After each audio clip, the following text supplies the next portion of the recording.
Starting our panel discussion, renewable energy, and I want your attention. I'm Georgi Kikilidze, and I'm the Eurosolar Russia chairman. Thank you very much for showing such great interest to our panel, because this is something which is very important in the whole world and in Russia as well. I'm very happy to have a unique panel of speakers today, which are represented by various areas of renewable energy or energy overall. I would like to start with the introductions. So we have the General Director of the International Agency, Mr. Adnan Amin from Iran. We have the Nobel winner, Jarez Alferov, who is the Vice President of the Academy of Sciences and the Member of Parliament and the Chairman of our non-for-profit partnership, the Deputy Minister of the Russian Federation, Mr. Texla. Also, we have the General from the business side. This is Alexander Koshelev, who is the leader of the engineering trademarks. We also have Western partners, guests, Juan Banderian, who is. We also have Professor Klaus Thyssen, Berlin Park Allershof, which united over 600 companies and 14 universities. Thank you very much, Professor, for coming to our meeting. Gretel Berholm, who is the head of the German House of Science and Innovations. Thank you very much for coming. And also we have Igor Shakharai, who is the leader of the Russian manufacturing of the solar panels. Thank you very much, colleagues, for taking time to participate. We would like to ask you to speak not more than 5 or 7 minutes, because there are lots of questions that the audience would like to ask you. And also, I apologize, we have Alexei Kaplun. I forgot to mention it. He is one of the leaders of RAO-ES Vostok. First of all, I would like to give floor to the esteemed Amin Adnan, who is the General Director of the Renewable Energy Agency Adnan, first of all, in welcome Iran. To Russia, to Moscow. I believe this is your first visit here. And the fact that Russia became part of the international community in renewable energy, it's great news. And what we would like to find out today is, how do you see the renewable energy role in the world development, in the world economy, in the sustainable development of the world? What do you think will be the future for renewable energy in the global policies of the world? Please. But thank you very much. And as I said, it's my first time in Russia and in Moscow, and my only regret is why not before. But I think we had a very interesting discussion beginning this morning. And we overviewed a little bit about how the world of energy is going to go through transformative change.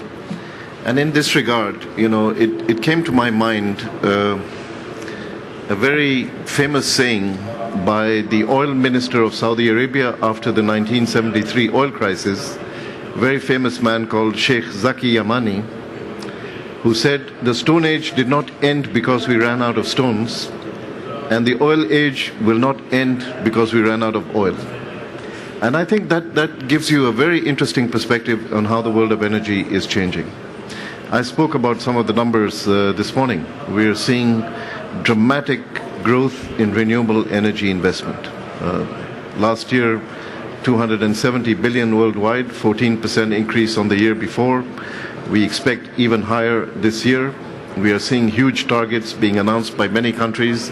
China has announced 200 gigawatt solar by 2020. India is talking about 100 gigawatts of solar, 40 gigawatts of wind.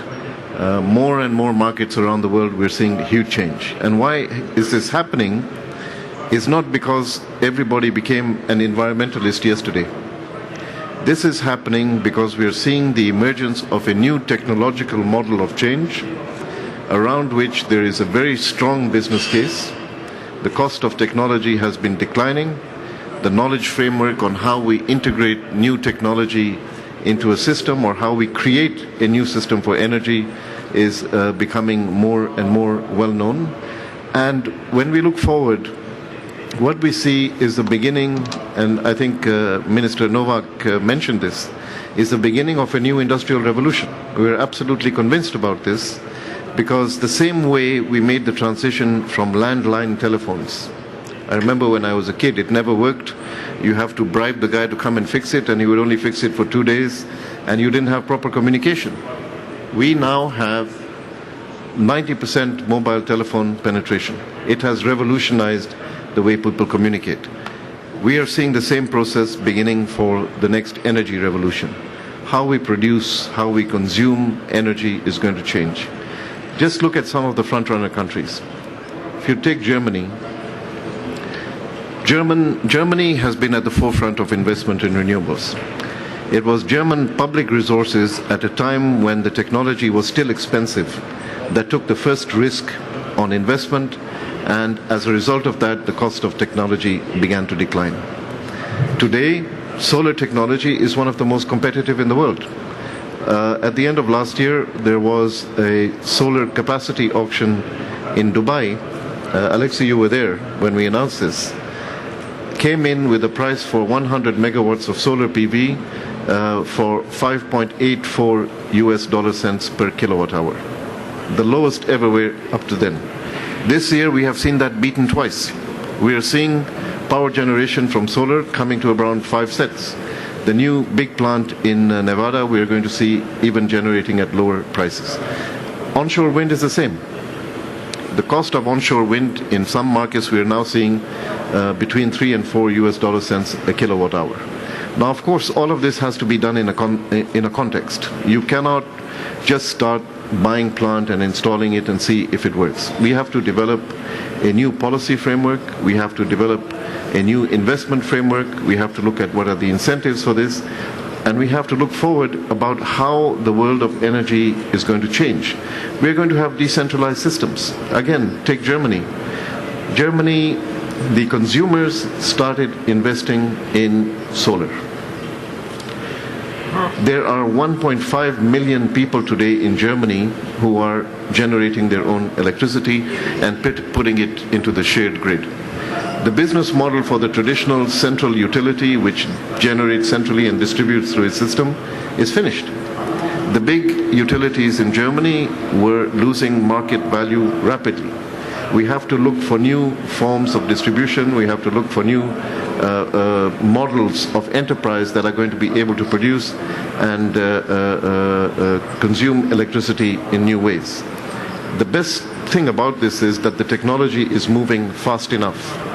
We have smart grid technologies now which are being deployed in more and more countries where you can remotely manage large numbers of generating sources. You can manage through demand side management what is the load capacity at any particular time of the day, how do you provide incentives for efficiency, how do you provide different cost of energy at different times of the day, and the possibility through these more sophisticated networks that eventually as we move to electric mobility, and everybody is talking about storage, we're not going to have a silver bullet on storage. Nobody's going to invent tomorrow a battery that's going to solve all our problems tomorrow. But we're going to look at new ways of how this would be done. If we have 1 or 2 million electric vehicles on the road and they're connected to a smart grid, that becomes your storage capacity. There are many, many innovative things happening in the world of energy today, but I think that the most positive about this is that it really presents us with a growth agenda to deal with the problems of the past. If you think that carbon dioxide emissions are one of the existential problems we have today with climate change and so on, the change of the energy system, which currently accounts for 2/3 of carbon emissions, can provide the way through growth and investment that we can begin to address this challenge. So I think there's everything to play for, and I think the role of the Russian Federation in all of this is going to be extremely important, because it is when you start to see, just to give you an example, our headquarters as an international organization is in Abu Dhabi. I think most of you know Abu Dhabi as an oil-producing country, not as a renewable energy country. But they competed very strongly for the headquarters of the agency to be in Abu Dhabi, because they know that the future is through industrial diversification and that the world of energy is going to change, and they want to be ready for it. And I felt very strongly, listening to our very distinguished panel this morning, that understanding is there in Russia. You are rich in resources, but there are other uses for those. There's a petrochemical industry, there are new materials, but you're also rich in renewables. And my last message on Russia is, one of the things I really believe we have a big opportunity, and we are going to be working with Alexei and his colleagues in the ministry, is I think you have tremendous capacity in science and technology and in engineering. If you take wind energy makes sense for Russia because it generates power at a very low price. But it also makes sense because you have a very sophisticated aerospace and aviation technology and engineering capacity, which is at the heart of how you create turbines for wind and how you reduce the cost of those. And I think those opportunities, there are many of those opportunities there, and we're looking forward to a very interesting process in Russia in this discussion of energy transformation. Thank you. Thank you very much. Actually, one little thing I wanted to add, which is, as we all know, IRENA as an organization was founded due to ideas of Eurosolar, which was connected to Hermann Scheer, late Hermann Scheer. And it's very interesting that on the right-hand side you have Juraj Alferov, who is president of the Russian organization. And then on the left-hand side you have the Deputy Minister of Energy, which we hope that you will transform this knowledge then from A to B to C. Thank you very much. But this book from the professor, all of you should read. Я хотел бы пояснить, что вот эта книга. I would like to explain that this is the book. It's one copy, and Juraj Alferov has presented this book to Mr. Admin. It's written by Hermann Scheer, who was at the start of IRENA, and he was the head of the partnership of Usala. Juraj Alferov is the chair of this partnership now, and so we would like him to share this knowledge. Mr. Texler is the representative of the Russian Federation. Actually, we would like to share this knowledge with the Minister of Energy. We would like you to work not only in the oil and gas area, but also in solar energy. Juraj Ivanovich, I would like to give floor to you. What are our prospects in technology process, in solar panels? What can be expected in efficiency, the technologies